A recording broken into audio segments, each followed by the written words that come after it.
Welcome back to another episode of the Beyond the Arc podcast. Today, we're going to be just discussing everything basketball and just kind of going through different types of topics that I have here, some controversial topics, whole nine yards. So if you do enjoy this content, do me a huge favor, smash that like button, subscribe to the YouTube channel, comment down below your favorite take here. Also, your least favorite take. I love when we have these conversations in the comments. It's really fun and exciting to continually have these long conversations, even like months after I've posted content. So keep going on with that. So without further ado, let's jump right on into this. So today we're going to start with this game that I have. It's NBA Start Bench Cut. And it's basically 3 players. You guys all know how it works. Start 1 player, bench 1 player, cut 1 player. And then this website kind of just gives you random players to put in there.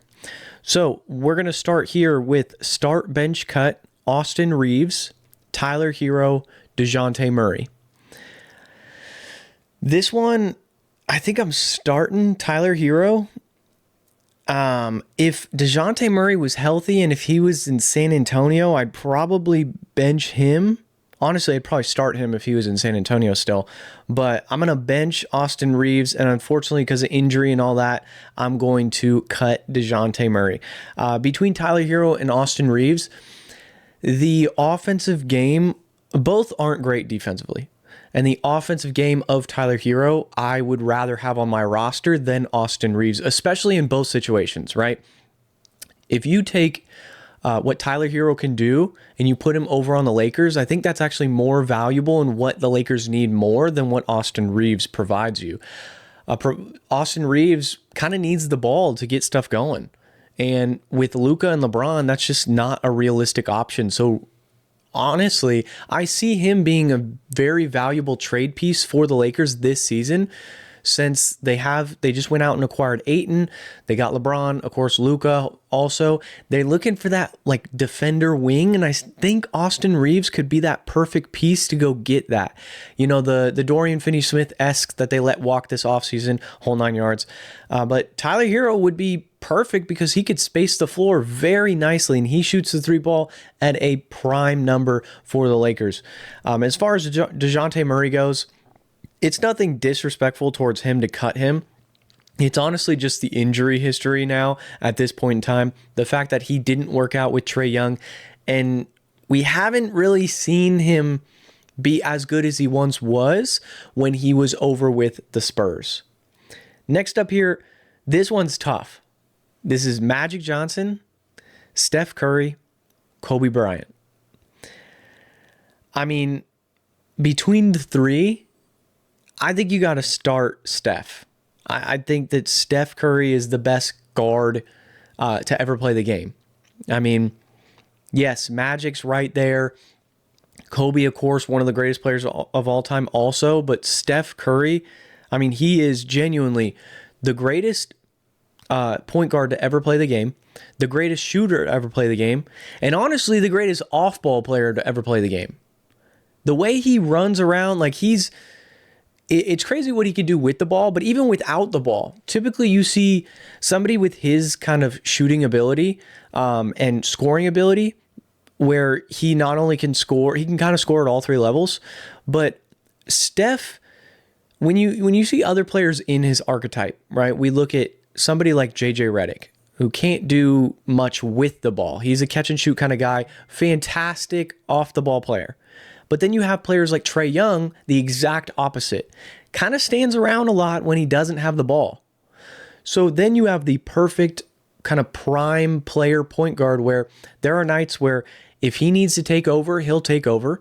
There are nights where if he just needs to focus on passing the rock, he's passing the rock. Like everything about his game, yes, he's not as good of a defender as somebody like Kobe or like, a lockdown, but also he's a 6-foot point guard. Like, what do you expect? So I'm starting Steph Curry. He's got that championship mentality. He's got the multiple rings, whole 9 yards, but everything about his game, I think you got to start him. This is tough between the 2 because I don't want to cut either one of them. But if I'm going to make a decision here, I'm going to bench Kobe. I mean, the Mamba mentality is something that is just second to none. It was honestly a toss-up for me on who to start between Curry and Kobe. I think the no disrespect to Magic at all, but I would cut Magic in this scenario. Magic, great player and everything, didn't really have that outside game. Now, at the time, that outside game wasn't as important. But, just the value of Kobe and Curry, I just think that they are more valuable than somebody of Magic Johnson caliber, right? Like I said, we're talking 1A, 1B, 1C. We're talking these guys are on the same exact tier.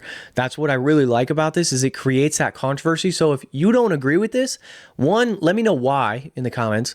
And two, what would you change around, right? So I like doing that a lot. Start, bench, cut, Michael Beasley, Jaylen Brown, DeMar DeRozan. I think this season is going to show a lot of why I'm going to start Jaylen Brown, right? I'm starting Jaylen Brown, I'm benching DeMar DeRozan, and I'm cutting Malik Beasley. Malik Beasley's career wasn't as long as it could have been. I wish, there's that whole conspiracy theory with Michael Beasley on why he isn't as successful as he should have been, right? Because genuinely, he had all the talent in the world. But between these three, Jaylen Brown, I think he's going to prove it this year that he is a certified, solidified number one option with Jason Tatum being out. DeMar DeRozan being at the bench player, it's because he's one of the greatest mid-range players to ever play the game. I mean, the mid-range game for DeMar DeRozan, he probably would be starting had he tie his shoes. The guy does not tie his shoes, does not like to play without his shoes or with his shoes untied. And I just don't understand how you can be in the NBA, and no wonder he's a bad defender. But Jaylen Brown is the best defensive player here, and he's a great offensive player also. So because of that, I'm going to start him. No disrespect to DeMar or Michael Beasley. It's just what it is. Start, bench, cut, Andre Kirilenko, Domantas Sabonis, Rasheed Wallace. Now, one thing I should say, I'm seeing these for the first time as soon as I'm making this decision.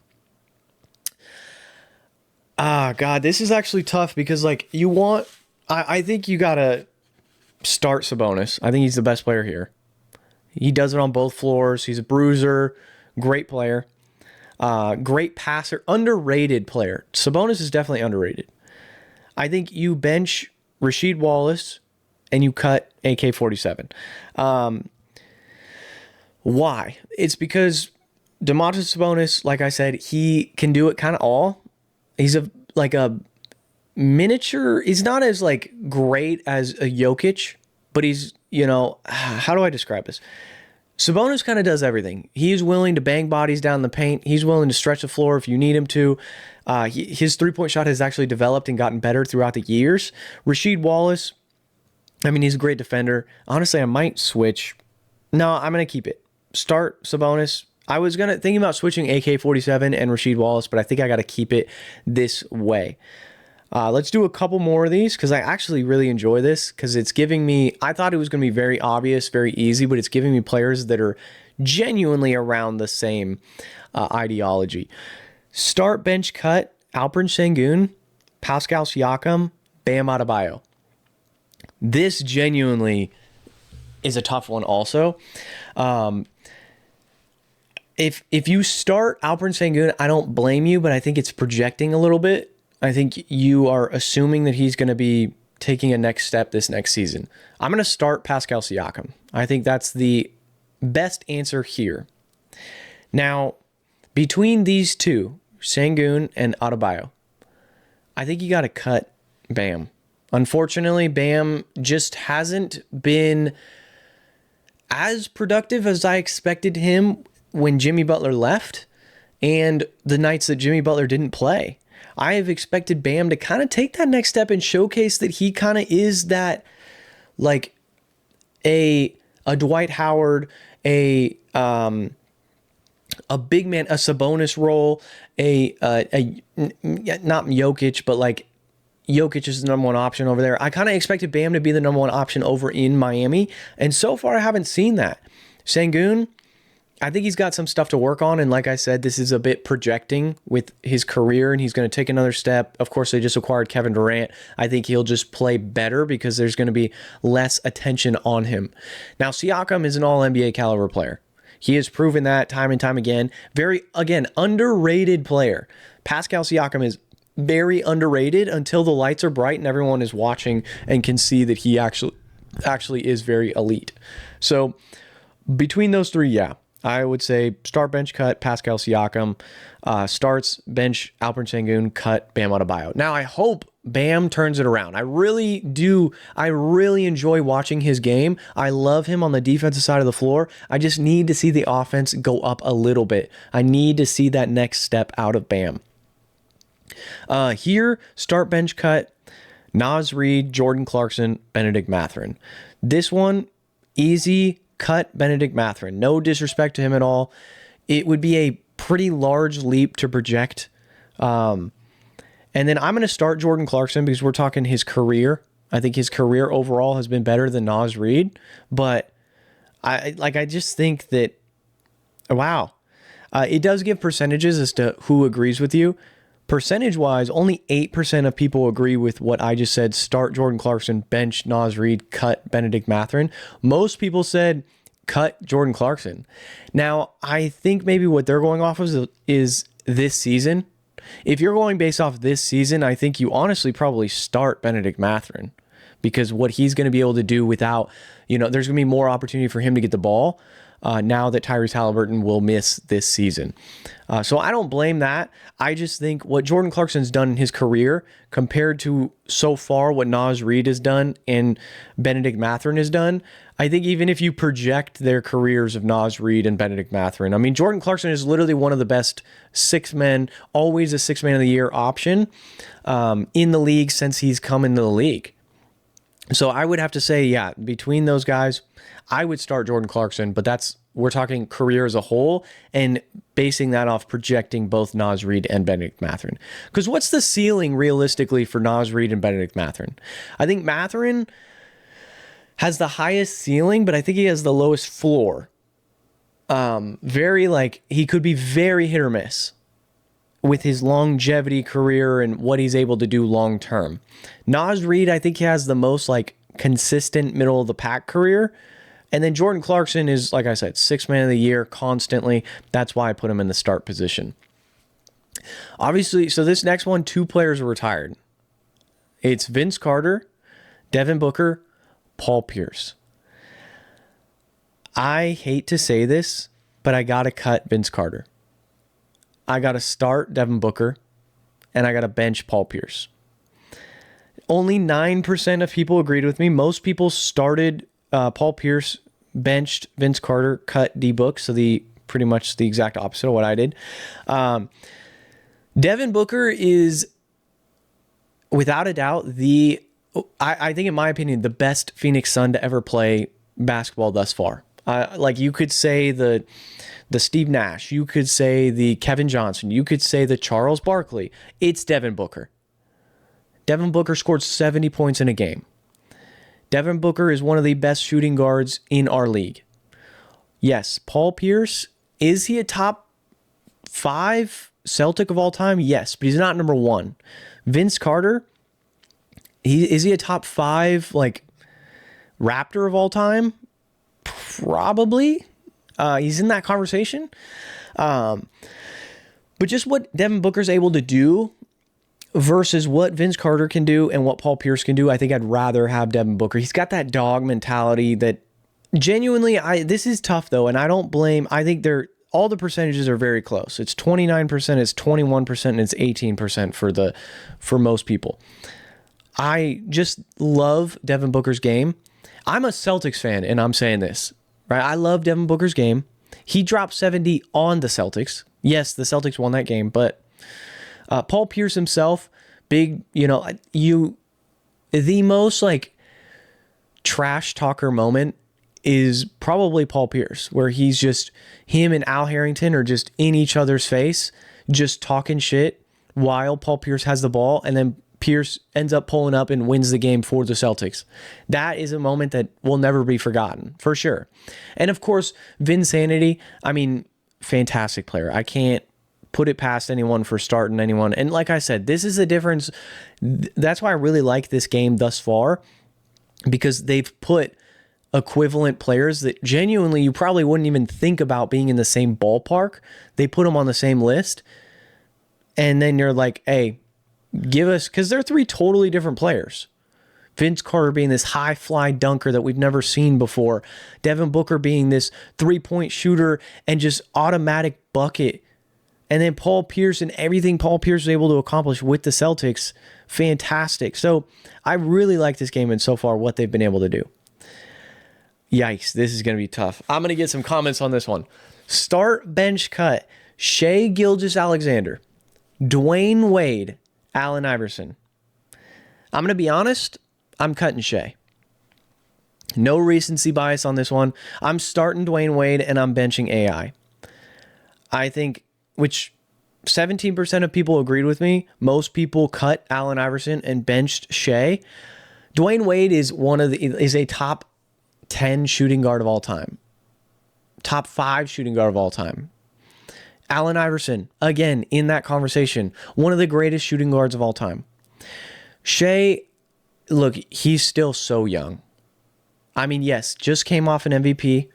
I respect his game. I think that at the end of his career, he'll probably be better than Dwayne Wade and AI. If he continues on the trajectory that he's been doing, which is just right now he's dominating the league. Honestly, I'm not going to lie, Shai is not one of my favorite players to watch. Entertaining wise, I would rather watch Allen Iverson or Dwayne Wade. Also, we're talking dog mentality. Dwayne Wade at the top of that list, just an absolute dog. I think we can all try and forget about his time leaving Miami when he went to Chicago and when he went to Cleveland because it was rough. But genuinely, one of the greatest Miami Heat players to ever play, one of the greatest shooting guards of all time. I mean, you can't not start him. I think that right there, whether you bench or cut Shai and Allen Iverson, sure, but I don't think there's any other option other than that. Next up, start, bench, cut, Tyrese Halliburton, LaMelo Ball, Monte Ellis. This is easy for me. If you guys have stuck with this channel, you know how I feel about LaMelo Ball. Cut. I'm just not super high on him. I love his game. I just wish we could see more of it. You got to cut LaMelo because he's just not on the court. And when he's on the court, yeah, he's great, but he's not. Tyrese Halliburton, I mean, it's a start for Tyrese. And Monte Ellis is getting benched. So between those three, 27% of people agreed with me. Most people cut Monte Ellis, and I don't blame it. It's definitely a toss-up between those two of LaMelo and Monte Ellis on who you should cut. But I do think Tyrese is a for sure start. Just carried a team to the NBA Finals. Neither one of the other two were able to do so. LaMelo needs to just prove me wrong and stay healthier. I really like the kid, and I think that he is a dog when he's on the court. But you got to just stay healthy, man. You got to play, and I want to see a 75-game season from you, dude. Like, straight up, it's no disrespect or anything like that. So that's all I have for the start, bench, cut. We're going to transition over to stirring the pot a little bit and talking about who's underrated versus who's overrated teams that will be going into the 2025 season. Starting with a little bit of overrated, I think the New York Knicks are a bit overrated. I think when you have, I genuinely, same thing with Shai, me not being entertained watching him is same thing with Jalen Brunson. I just don't really love his game. I think that a lot of flopping comes with his game as far as like trying to get calls, trying to get to the line, and I don't blame him, right? He's a smaller guard. Of course, that's something that he should do, but it's just not entertaining for me to watch, right? I'd like to see somebody. I also think Mikal Bridges out there can be a little stiff at times. Same thing with the OG Anunoby, just kind of stiff. And I'm not a big fan of Cat's game either. So I think it's a bit overrated. I think they're going to run into a bit of a brick wall with some of those other teams coming out of the East, but I'll get to those guys. Now that I said an overrated team, let me give you an underrated team. The Detroit Pistons. I think Cade Cunningham is like a top 4 point guard in the NBA, right? He is one of the best point guards in the league, but very underrated. And I think this season he's going to put them on the map. I think you have another year out of Jalen Duren, another year out of Cade. Jaden Ivey will be back, and if he doesn't fit the core, then you trade him at the deadline for a piece that will. Right? You went and got Duncan Robinson, one of the best three-point shooters in the league. I just think that they have everything that they kind of need, and another year of healthy Ausar Thompson is going to do numbers for the Pistons, because if he's anything like a man, then yeah, I mean, write it in. Like, they could win the East. They could. I really like them. I think they're an underrated squad. Overrated team. Overrated team, I know I've said 3. This will be the third East team. It's got to be the Cleveland Cavaliers. I think that the core just doesn't work. I don't like the Darius Garland, Donovan Mitchell, Evan Mobley, Jared Allen fit. I just, time and time again, this is year 5. I think year 4 or year 5 of them being together. And yes, I understand, like, Darius Garland got hurt, Jared Allen got hurt, but eventually you can't keep putting all your eggs in this basket of this core 4. You got to dump 2 of them, and you got to trade it for assets that will fit. The question I do have is about the Cavs is, can Donovan Mitchell be that championship number 1 option kind of guy? He falls into that same category of somebody like Trae Young, Jalen Brunson, Donovan Mitchell, Devin Booker, right? Can you be the number 1 option on a championship team? And I hope that genuinely, when I'm talking about all this, it's all, 1, speculation, 2, it's all just hopeful that I get proven wrong. Because I love Donovan Mitchell's game. I wish the Celtics would have drafted him when he came out of Louisville. I wish that we would have gotten somebody like him. I think the Denver Nuggets look back and they probably wish that they didn't trade him away on draft night. But yeah, that's an overrated team. I just don't love the core, and I think they're going to end up breaking it up soon, especially if this year does not go well. Orlando Magic, underrated. Paolo, genuinely a top 3 power forward in the league. Something like that. Just off the top of my head, I'm saying that. They went out and addressed one of their biggest problems, which was three-point shooting. So what they do, they went and got a guy who not only can score, he can shoot the 3 ball, but he also takes some pressure off of Paolo and Franz and go get a bucket. So I really like that acquisition for them. The biggest question mark I have for the Magic is Wendell Carter Jr. Unfortunately, I just think they need a little, if they had a Miles Turner-esque in there, if they had a big man that could kind of space the floor just a little bit, that's a little bit taller. Wendell Carter's 6'9". He's small for a center. So that's a very underrated team. Let's talk about some Western Conference teams. An underrated team that I have here, I think we got to talk about the Dallas Mavericks. Underrated team. I think that Anthony Davis, yes, I'm hearing that he might not start the season with the squad. I have high hopes on Cooper Flagg. D'Lo is going to be able to do something, at least hold down the fort until Kyrie can come back. And even if all this doesn't work this season, they're going to be able to run it back next season. So I like the depth that they have over there with guys like Derek Lively, of course.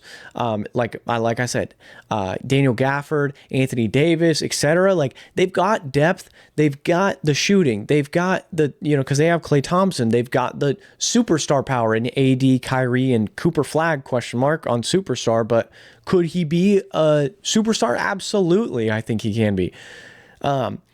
Which we're going to get to like face of the NBA and who within the next 5 years is the face of the NBA. Don't be surprised if Cooper Flagg's not in that conversation. That's all I'll say. Let's get an overrated team. Unfortunately, I think an overrated team, it's got to be the Lakers. Like Luka, LeBron, DeAndre Ayton, Austin Reeves, they lack depth. I think that we've keep seeing these variations of a similar roster each year that LeBron has been there. You know, obviously this is year 2 of no AD, or year 1 of no AD. But yeah, I feel like even with AD, we keep seeing these variations of the roster lacking depth and lacking a wing. And eventually you're like, oh yeah, LeBron's going to pass the torch on to the next guy, being Luka or being AD, and it just never happens. Now, yes, I do think he's passing the torch on to Luka, and it's Luka's team now. But, of course, LeBron's still there. Clearly not the same player he once was, but he's still able to put up numbers like he's never left. And then last but not least, let's get another underrated team. I think it's the Denver Nuggets. I think the Denver Nuggets can be scary because this is the best roster Nikola Jokic has had, and he's won a championship before. He won a championship with a roster that got better. We're talking he's got depth now. If he needs to come out, Jonas Valanciunas goes in, right? Like Jamal Murray's there. Cam Johnson's there. They fixed the issue with money and Michael Porter Jr. They got rid of him, and they were able to bring in depth like Bruce Brown. Bruce Brown's back. Championship DNA. And I think they're gearing up to battle the Thunder. And what do you need to beat the Thunder? Depth. They already took them to 7 this last year. And now you added more to your roster? I mean, that's scary to think about. The Thunder could be in trouble because they're going to, obviously, as soon as you win a championship, you got the biggest target on your back. But I think if they face Denver, especially early, I mean, that's scary to think about. So, which hopefully soon, I got a buddy who's a Thunder fan. I want to interview him, get him on the podcast. Hopefully I can do that soon, just really pick his brain on that theory about Denver Nuggets and how scared he is of them. So let's talk about the face of the NBA. Right, the NBA is at this crossroad where, of course, LeBron is old, KD is getting up there in age, and he's about to retire. Steph Curry about to retire, whole 9 yards.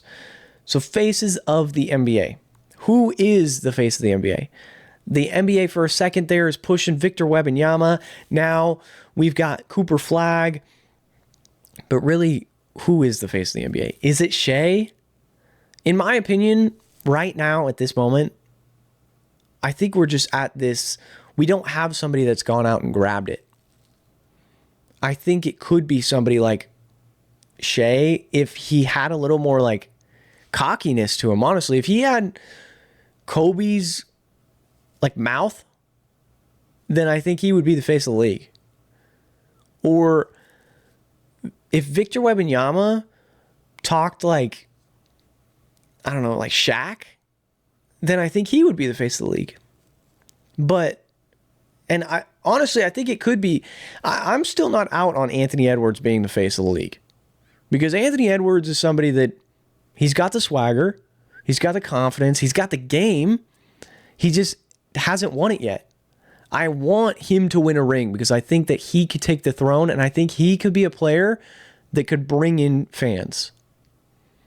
For a second there, Ja Morant was somebody that the NBA was pushing that narrative of, hey, he's the best point guard in the league. Look at this hyper-athletic freak that can dunk, but he's this 6'3" guard. Right, he's dunking on freaking almost posterizing Steven Adams or Aaron Baines or somebody like that. You know what I mean? Like, he could have been, but then, of course, all off the court crap happened, and he's been injured and that whole 9 yards, and who knows if he's even a number 1 option now. But the face of the NBA, I think that they should push the narrative of Anthony Edwards. Anthony, he's got to figure out the off the court crap with the whole... he's got a lot of baby mama drama and all that going on, but he's a young kid. I mean, you hand a 18-year-old millions of dollars, and they're obviously not going to make the correct decision every single time, right? Because they're kids. Now he's 23, something like that. He's still young. So I think he could still take that past that, get that torch passed to him, especially with the way he talks to everybody. He's not scared to back down to anyone. And I think the league needs that. That's what I was saying about Shea, Victor Wembanyama. I think we need more swagger in the league. Like Jason Tatum is in that category too, where they're just quiet. Fans don't want to see this guy that's just shows up to work every day, clocks in 9 to 5, clocks out, right? We want to see the dude that stirs up drama. That's why reality TV sells. We want to see the controversy. We want to see everyone not being buddies, but everyone, like, the NBA was pushing there for a second, the Pacers and the Bucks, and I loved it because, like, the Bucks and the Pacers would go at it and they would get in these tussles and everything like that. And I think that's great for the league. Now, I'm not saying that people need to be fighting or anything, but I think you need to have enemies in the NBA, right? The Kevin Durant and Anthony Edwards back and forth in the playoffs a few years back. That is important to basketball. It is trash talk. It is just something that keeps the game alive and keeps the game more intense, and you feel a part of this rivalry. We don't really have these great rivalries anymore, right? We don't have Lakers Celtics. We don't have, we don't have those anymore. We don't have the Kobe LeBron. It's, I'm going to go join with my homies and go play basketball with them. That's not what the NBA needs. The NBA needs Anthony Edwards to stick in Minnesota and not go join up with like Shea or Paolo Banchero or somebody like that, right? We need Ant to guard Shea for 48 minutes, just like they used to. Now, I mean, Anthony Edwards actually, I would say, he does that a lot. He will go and guard the best player on the other team as long as he's like a guard or a wing. Like, right, he'll go guard Kevin Durant. But we don't really see that a lot. We don't see Shea going and being like, all right, I'm taking Halliburton tonight. Lou Dort, get out of the way, right? We don't see that a lot. We don't see Jokic being like, all right, I'm guarding Joel Embiid all night. Nobody come near him. No doubles, no nothing. I'm guarding Giannis, right? We don't see Giannis being like, hey, I'm not going to come down on a screen. I'm going to go over and I'm going to stick with my man, right? Because he's guarding LeBron. Something like that. I wish we had more of that in today's NBA. This question was actually pretty interesting that I saw here. Is defense still valued in today's NBA? The obvious answer is yes, right? We know that teams like the Thunder just won it and they had lockdown defenders like Alex Caruso. Chet Holmgren was able to block shots, and you have Lou Dort, right? It's clear that defense does help win championships. Where defense isn't valued as much is when you're such a one-sided player. When you're Jonathan Isaac and you can't score on the offensive side of the ball. When you're Matisse Thybulle and you can't even shoot. Or when you're Ben Simmons and you don't even look at the basket. That's when you're not valued, right? Derrick Jones Jr. was one of those guys. Didn't really look at the basket. And then the guy almost didn't have a job. So what did he do? He adjusted his game to where he's not just this hyper-athletic freak. He's now this hyper-athletic freak that has a three-point shot. That's what I'm getting at. Great defender that has a three-point shot. That's what's valued. 3 and D is valued the most today for championship DNA. Lou Dort, Alex Caruso, guys that can defend and shoot the three ball. That's what the NBA needs. That's what the NBA values. You look at teams like the Kings, literally have like 0 defenders. Yes, Keegan Murray's a good defender, but his three-point shot is so inconsistent. I don't love it. DeMar DeRozan, though, just does not play defense. Zach LaVine, terrible defender, etc. You look at teams like the Pacers, though, on the flip side, had defenders, Aaron Nesmith, Pascal Siakam, but can still score the ball. You look at like the Atlanta Hawks, where they struggled. Trae Young couldn't play defense. What they do, they go out in the offseason, they go pick up Nickeil Alexander-Walker, who can score at times when needed, but also is an elite defender. Dyson Daniels working on that defensive game, a fantastic defender, but still developing that offensive game. So hopefully he can put that together. Just teams like that are going to last longer together and not just this constant like like Chicago's in this weird thing where they just tried they had tried DeMar DeRozan, Zach LaVine, that whole 9 yards, right? It didn't work. Now they're in this terrible spot where we need to be bad, pretty much. The Celtics, when they won their championship, they had ample defenders, but also those defenders could score the ball. No disrespect to Marcus Smart, because all Celtics fans know we all love Marcus Smart. But he was a bit of an anchor on the offensive side because he couldn't score like everyone else. He didn't have as great of a three-point shot. You didn't really trust him having the ball. But now they upgraded and they got Derek White, 3-and-D guy. A guy who actually can score at all three levels, but genuinely a guy who just does it all. That's what the NBA needs, is those 3-and-D players, that is so valued. Look at the Lakers. They have been missing a 3-and-D guy and depth for so long. And they're not able to win. They took KCP, their 3-and-D guy, packaged him with Kyle Kuzma to go get Russell Westbrook. That was the downfall of the Lakers. You got rid of the thing that helped you. No wonder Bruce Brown is a valued championship DNA player, because he defends and shoots the three ball. Right? These players, Cam Johnson, highly sought after player. At one point in time, they were valuing 4 first-round picks for the guy. Mikal Bridges got 5 first-round picks because he was able to defend and shoot the three-point shot. Now, yeah, it's not fantastic over in New York, but it's not bad. Overall, I think that, yeah, if you were to say what's the most valuable thing for a championship team, it's not the superstar. It's the 3-and-D players. Every championship team has those 3-and-D players that they're not going to be the most, like, they're not going to fill up the stat sheet, but they're going to do those championship winning plays. Like I just said, this last championship was the Thunder, right? Alex Caruso, super crucial to them winning. Lou Dort, super crucial to them winning. And then before that, the Celtics, the 3-and-D guys like Derek White, super crucial to them winning. Jaylen Brown, super crucial to them winning. All of those kind of players are why championships are won. So yes, defense is valued, but 3-and-D is valued that much more.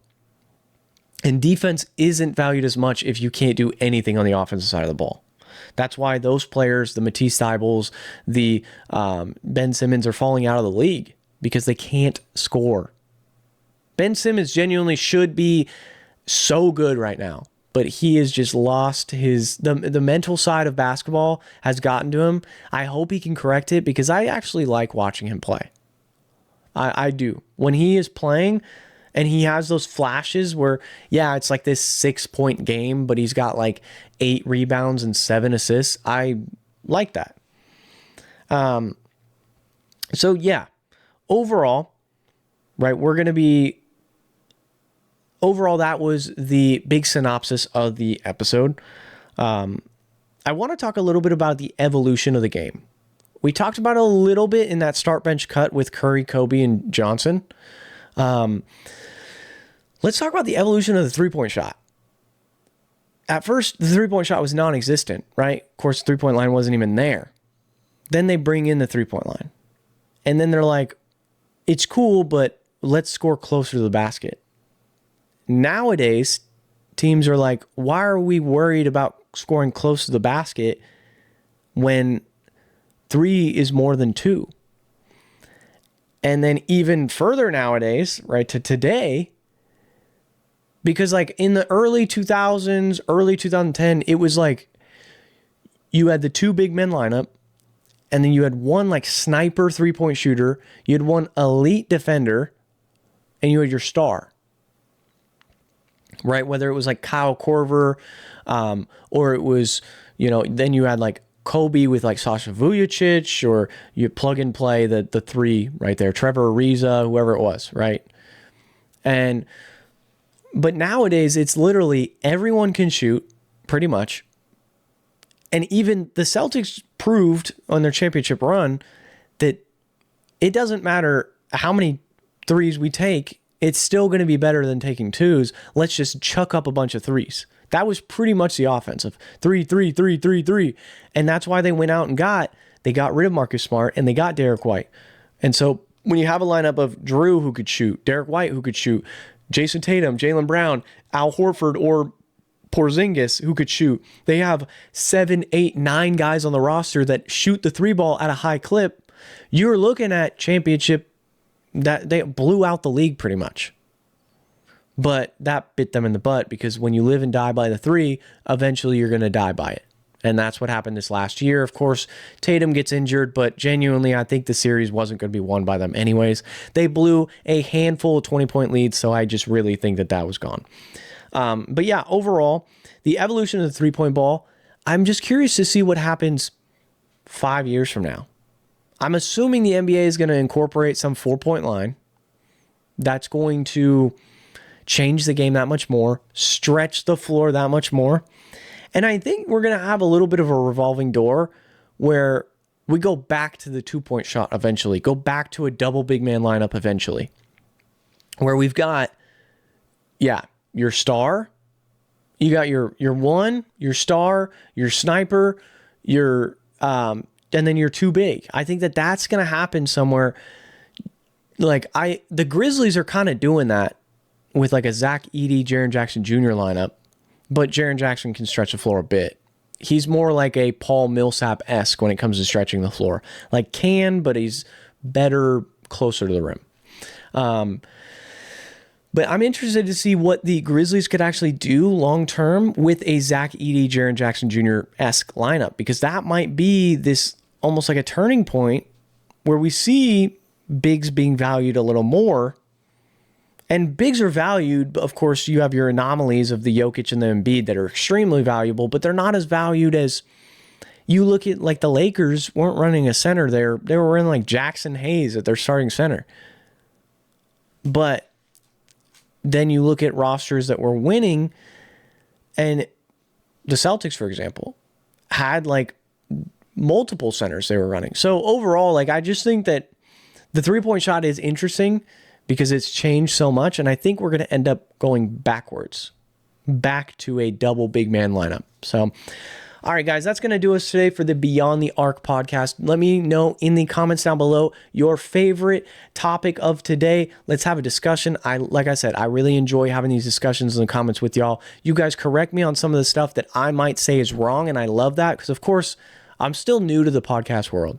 I love putting content out there. I love speaking in front of a microphone and talking to y'all, but genuinely, I mess up sometimes, and it's cool. So without further ado, it's been another Beyond the Arc episode. I'll catch you guys in the next one. Peace.